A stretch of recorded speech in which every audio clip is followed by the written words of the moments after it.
मैंने ऐसे ही गुनाह तेरी जुदाई में किए।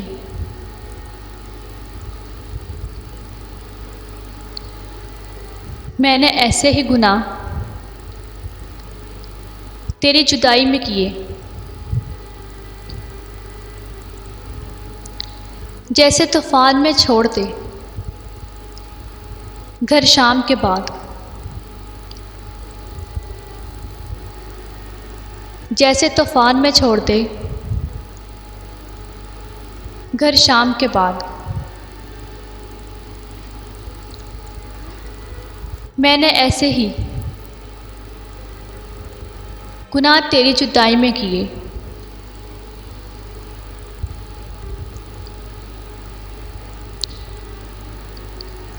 मोहब्बत न किसी के कहने पे होती है, मोहब्बत न किसी के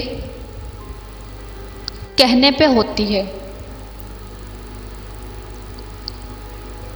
ना किसी के एतराज़ पे ख़त्म होती है।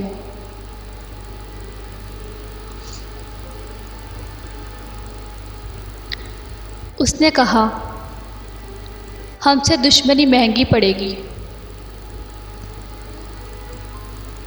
उसने कहा हमसे दुश्मनी महंगी पड़ेगी।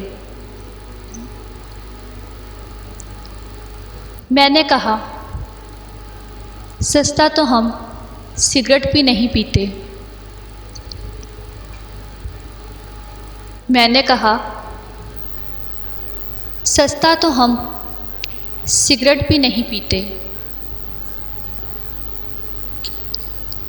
उसने कहा